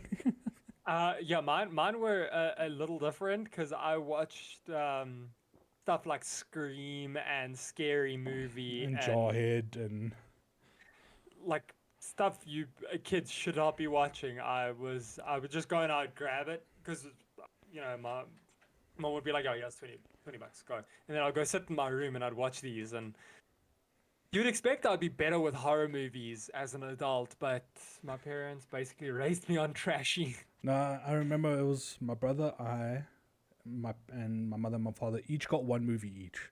And we even had an account with them, so there was a discount and all this type of shit. But we'd go in and get one movie each. And my brother and I would think about this. We'd be like, okay, we're gonna pick this one movie that we shouldn't really be watching, but my parents aren't gonna really focus on. Oh God. And nor will the guy at the counter because he'll think that it's part of my parents, what they want to Accounts. watch and whatever. So we would get a movie we're not supposed to be watching and a normal movie that we are supposed to be watching, and then just kind of slide them into the mix of the four movies we're getting for that weekend. You So just hope that they didn't see the name yeah, of the and hope movie. they don't read it out loud and ask the parents of whether it's for them or not, because then the parents are like, I don't remember putting this there. Steph says Stephen King. My parents basically raised me on trashy Stephen King movies, so that's probably why I love horror. Uh, I would say yeah, because especially with Steph's dad being a huge Stephen King fan. Like what was that the name of that movie? there was some stupid miniseries that they keep speaking about, and it's apparently um, horrific. But the It miniseries, the original It miniseries with Stephen Curry as it's Tim Curry, not Stephen Curry. Tim Curry as Pennywise, and like the It with Tim Curry is my childhood trauma highlight. The Langoliers, yes. I ever since Steph and I started dating, I've been told at length by Steph's dad, um, her mom, and her uh, youngest older brother, so the middle child, how trash the Langoliers is. Well, like looking at such things like horror movies, and especially what Steph has said it there, that childhood trauma started there. The reason why our generation nowadays are full of people who are afraid of clowns is because Pennywise was a thing. Pennywise Oh, was definitely. this thing that everyone's like, oh, it's not that bad. Stephen King, this god of horror storytelling, made this monstrosity child eating clown, and you're like, oh no, clowns are fun. And then you watch that shit. No, fuck clowns. And now you're Everyone like, understands. clowns? Nah, no thanks. Yeah, You can what do keep you the want at your clowns. birthday party? A fucking bunny. Keep the fucking clown. My mother was really strict about age restrictions, like to the point where I couldn't watch Twilight when I was 12 because it was PG-13. That's You know it's parental guidance for under the age of 13, right?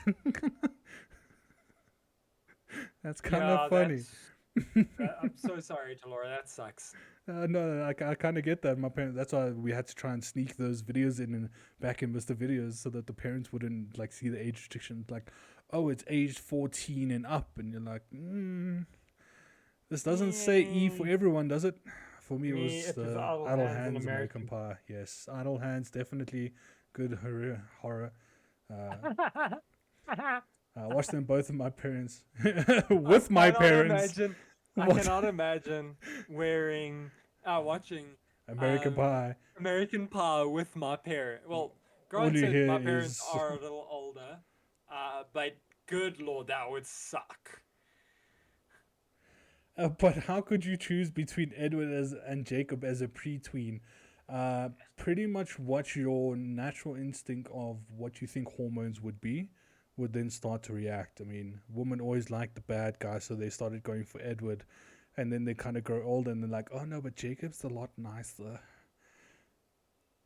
I don't know. I'm not really into the whole. I'm more into the Captain Iron Man or the Captain Iron Man. Jesus. Captain Iron Man. We did an entire episode on Captain Marvel Iron Man. movie. Yeah.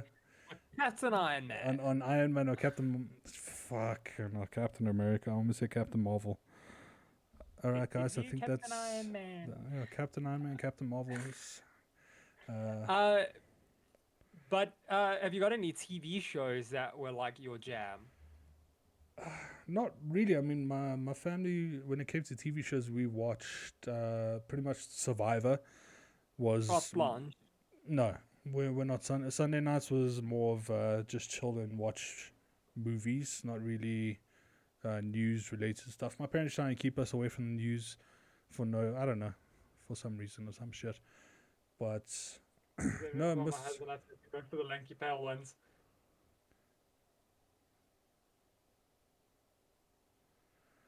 she's got a point. Oh. If you turn that light on, the sun turns on with you, dude. But anyway,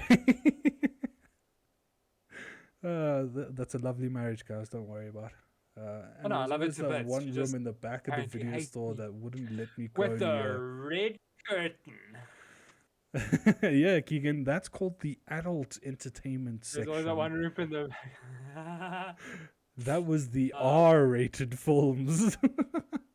It was. John, you would always see dudes with like their hats pulled super low, like big jacket, like walk in there and just be like. No, it was just 3 midgets in a trench coat. Back in primary school, we used to have bionicle death matches. I got Bork, and used the elastic band in it, it knocked off a lot of masks and it took the Bionicles in grade 3.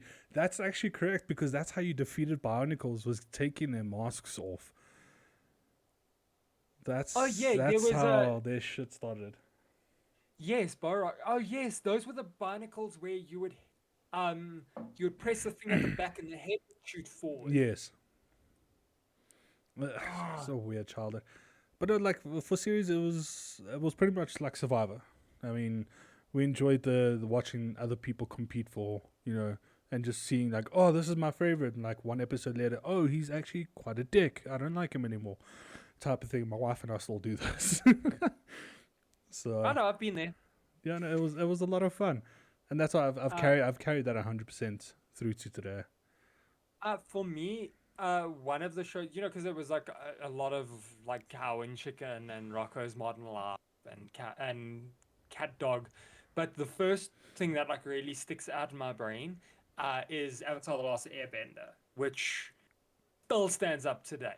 Yeah, and Avatar: Last Airbender, and then continuing with the Legend of Korra was both of the actually that we watched during college. Legend of Korra specifically we watched through college because we Yeah, would like wait and then wait for the new get the episode. episode. Yeah, and then watch it, and then yeah, no, I think a lot of I mean, looking if you're talking about like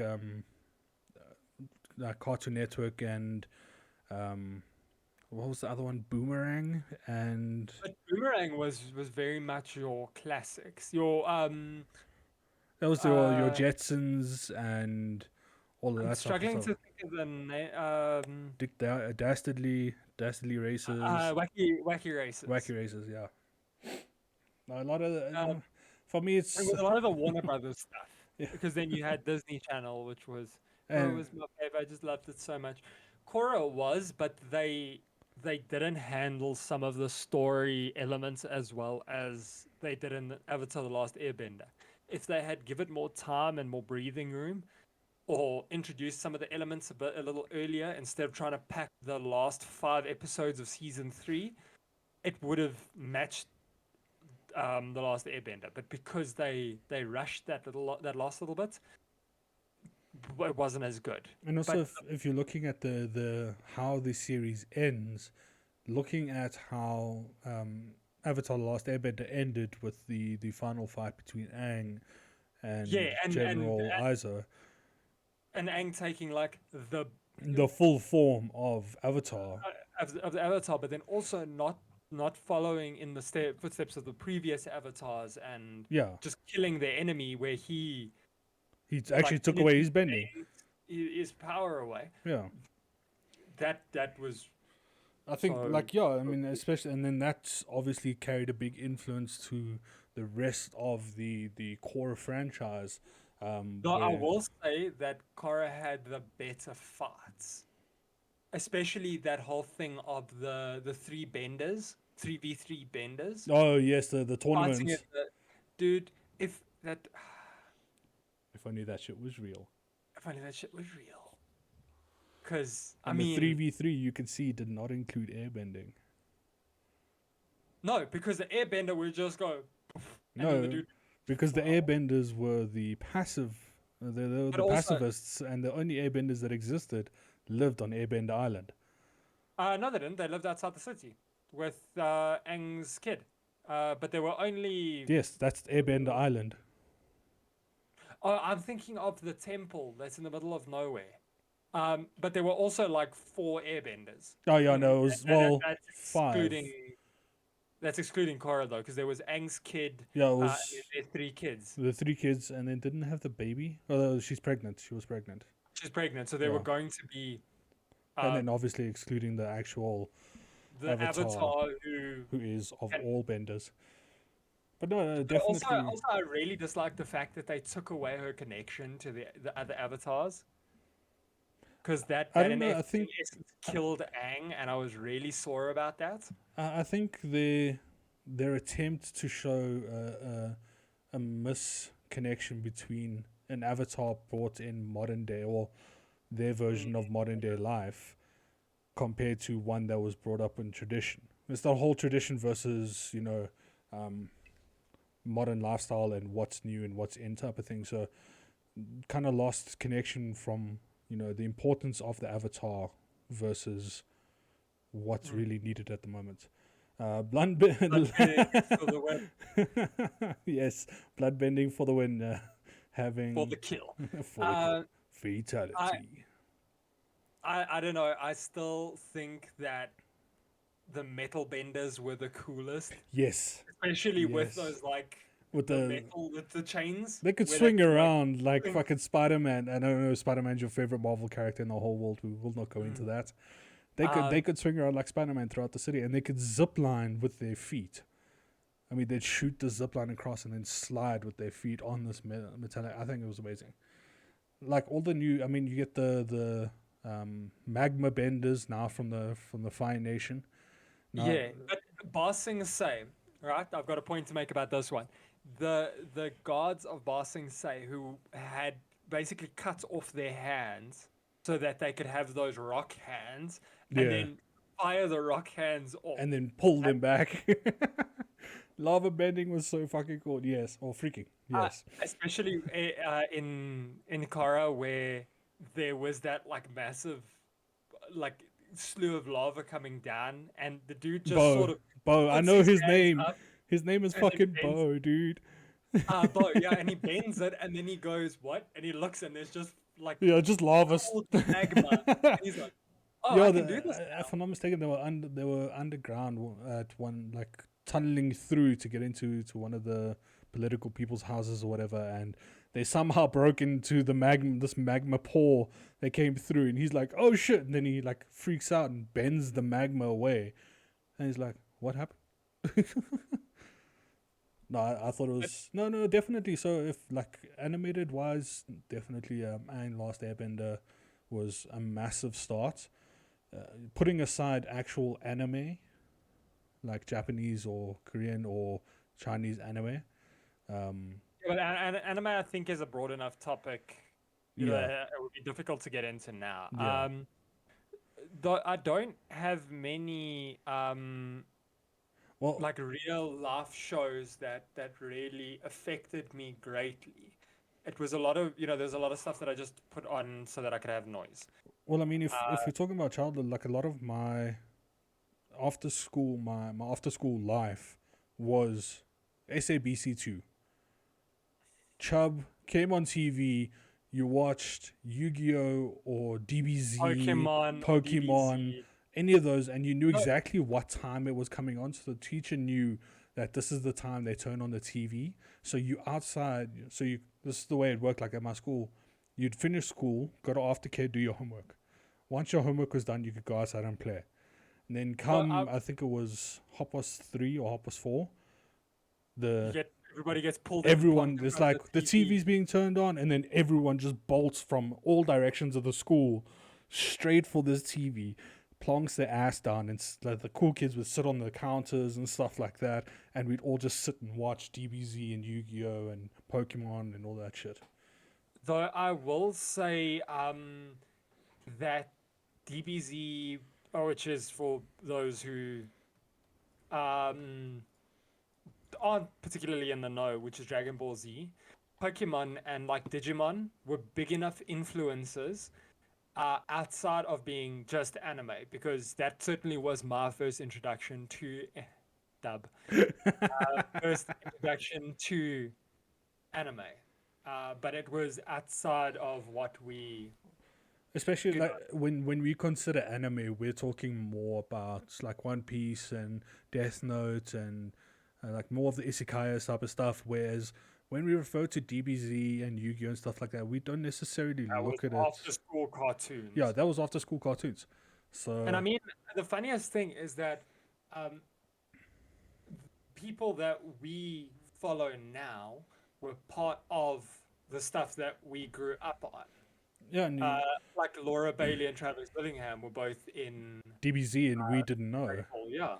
I mean, Well, of course, we wouldn't know back then, no, but we but didn't care enough to know. But then we obviously no, got into, you know, well, I'll then pull later on. us. Yeah, I'll pull us into the next part that also comes as part of what kind of pushed us forward, being board games.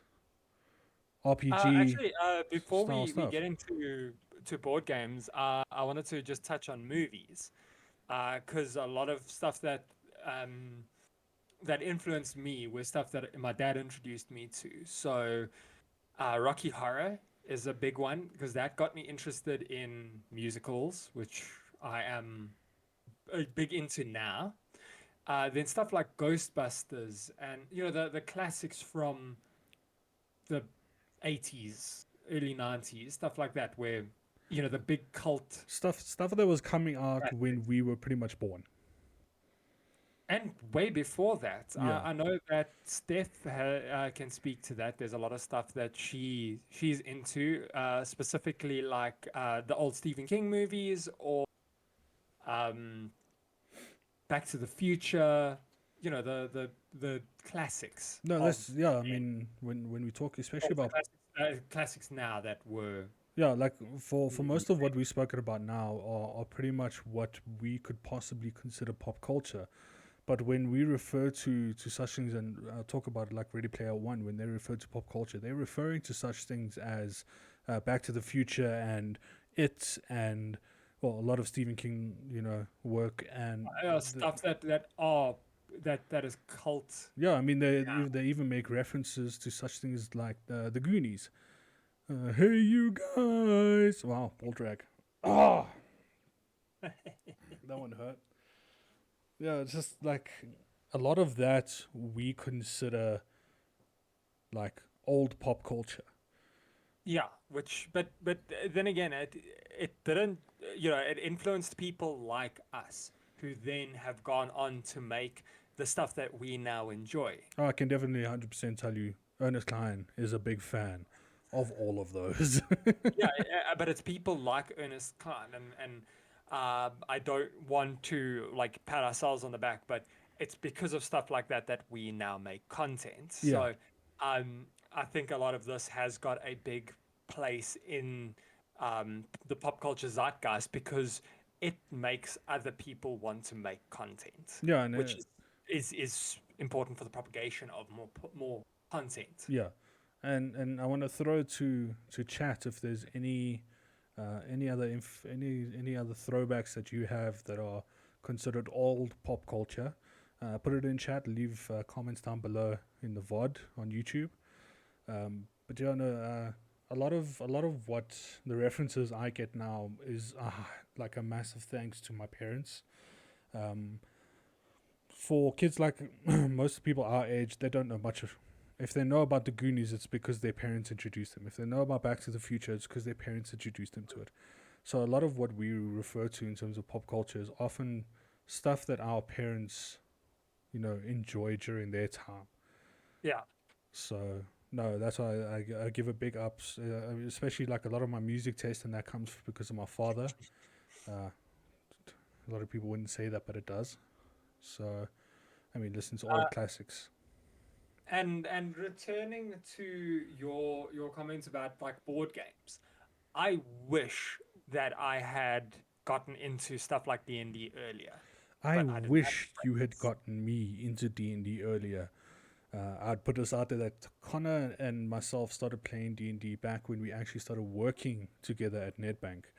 Uh, And and Steph Steph, and Wallow in the chat. yeah. So Wallow in the chat, a friend of ours from work, Gaylor, Connor, myself, and Steph actually started doing D&D.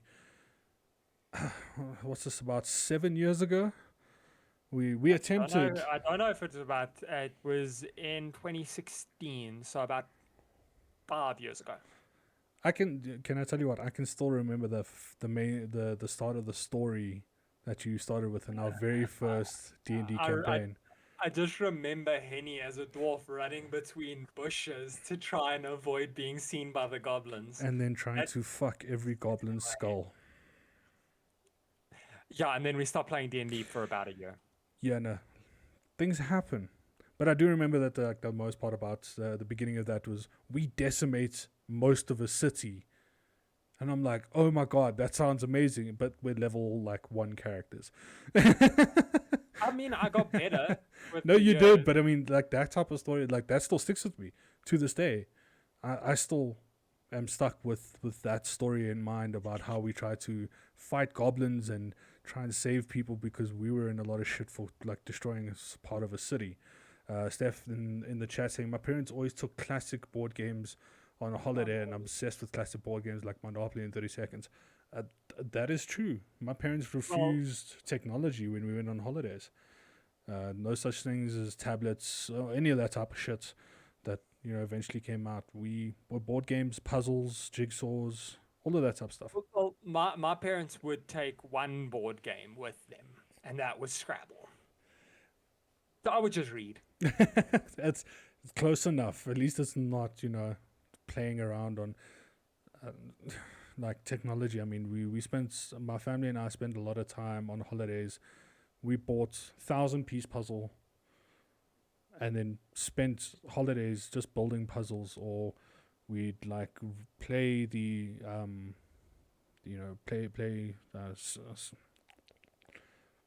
Sakudo. I think I said it right. Sudoku. Thanks, Brain. Sudoku. There we go. Sakudo. Wow. Fucking Sudoku. hell. That's why I love stuff like Cranium, Cards Against Humanity, and all the other ones that I can't remember right now. All of them are under my TV. Right, we've got a bunch on our TV as well. But we, as adults, we now do play a lot of board games. But personally, for me, though I know it's not the same for you, and it's not the same for Steph, and it might not be the same for the people in chat. But I only discovered board games like that much later in life, which. Again, I wish I'd been introduced to them sooner, because then I would be better at them. No, definitely. Like Cranium, Cards Against Humanity, all the ones that we except for Cranium. No, Cranium. No, you love Cranium. You fucking. No, yes, you do. I hate Cranium for one reason, and that's it. That's goddamn putty. The creator cat, and especially drawing with your eyes closed. But you love Data Head, so. Yes, that's why I'm very good. Like. I think as far as our friend group goes, and as far as Steph's family goes, her and I are undefeated in 30 seconds. That's because we. Yeah, if we want to talk about Niagara Falls and stuff like that, yes, there are definite references to. I'm waiting for a response. I say nothing. But no, like for me as well, I only got introduced to a lot of the board games that we see nowadays. I get those from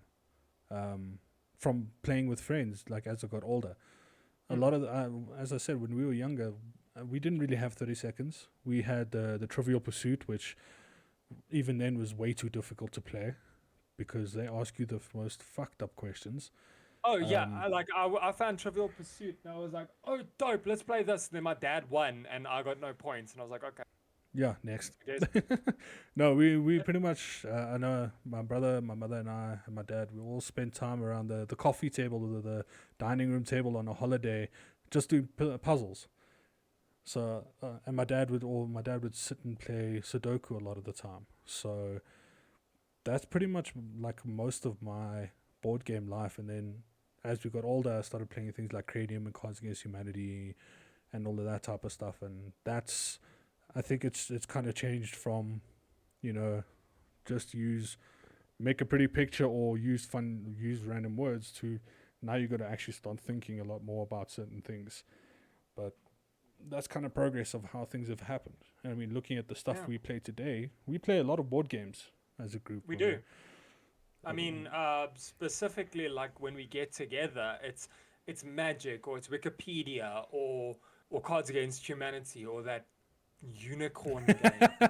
Unstable unicorns, yeah. That one. Or Shit Happens, which we started recently, which is actually a bit... And what's that? Is that the pain one? Yeah, that's the scale from 0 to 100. Yeah, and I mean,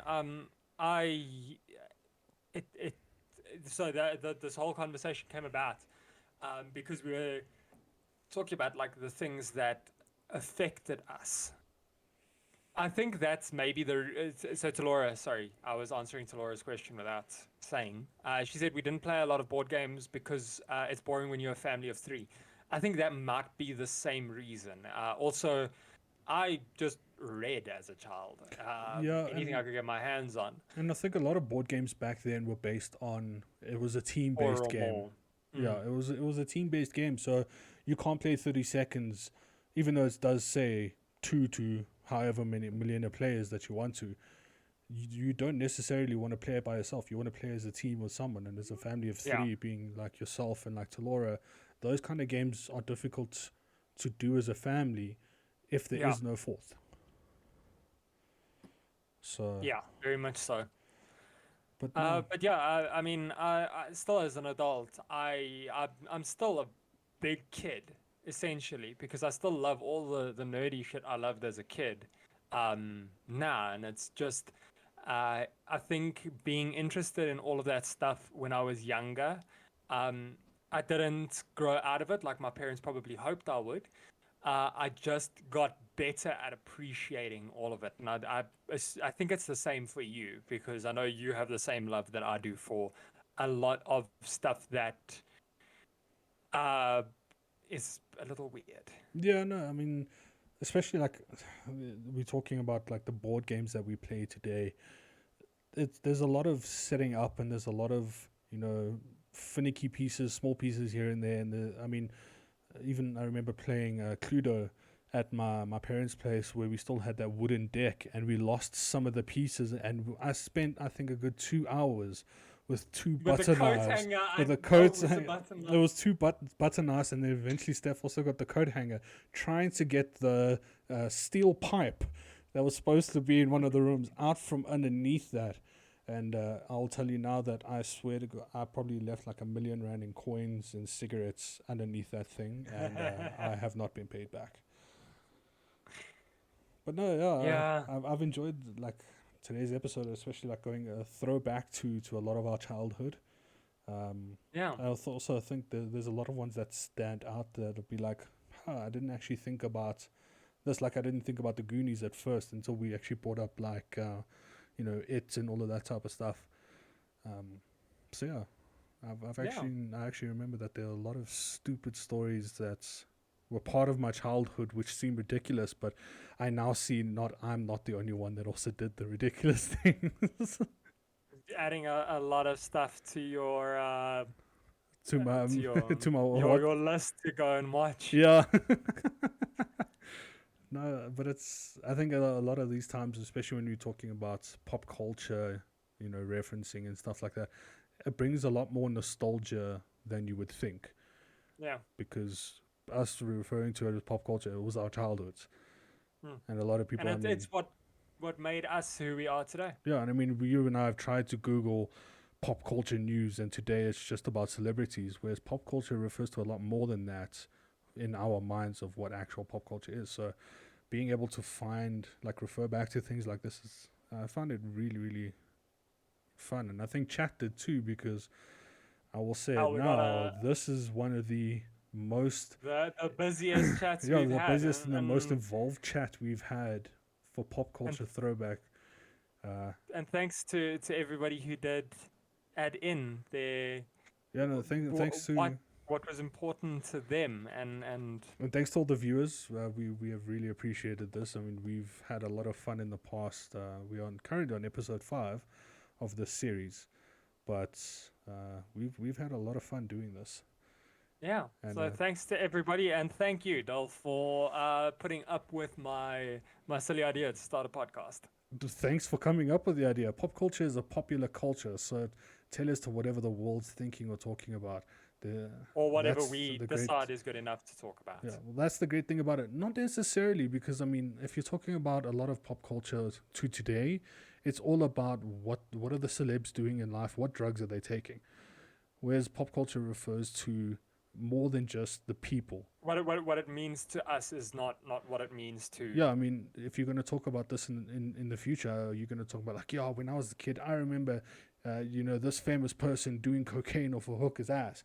No, that's not going to be important. I mean, like, if any of us refer to any of the people that we've spoken about in movies, do you remember them? Like, we never spoke about such things like that. So I think No, pop we culture has kind of loosened its term of what it used to be. But part of this podcast and why I was interested to, very happy to do with you in the first place was to actually come back to what pop culture means to me and to be able to talk about it a lot. And I can see definitely chat agrees with us. And I mean, they have massive throwbacks. So clearly, Laura and I had the same childhood. I think I should have been a single child. My brother was just the extra piece on the side. Speaking as an only child, it was pretty dope. Not gonna lie. Yeah, you got the nicer things, I'm just saying. More money for one. But a big thank you to everyone for being involved today. Thank you to all the viewers. Thank you to all the everyone in chat. Please don't forget, if you want to go watch the VOD, we do have a YouTube channel, Absolute Buggery. You easy to find it. And thanks, Colin. I really enjoyed this. Yeah, thanks. Still, it was great. And we will speak again about something else next week, and we will see chat all again next week. Yeah, and we'll have a quick 5 minutes before we go live to figure out what we're talking about. We totally planned, guys. Professionalism. Just to throw out to chat, if anyone else thinks of anything further, please don't forget to just leave a comment down on the YouTube videos. We'll get to those comments, and we'll definitely continue with some of the talks we previously had. Yeah. So thanks, guys, and thanks, Still. We'll speak soon. Diffs. Okay, bye. Okay, bye.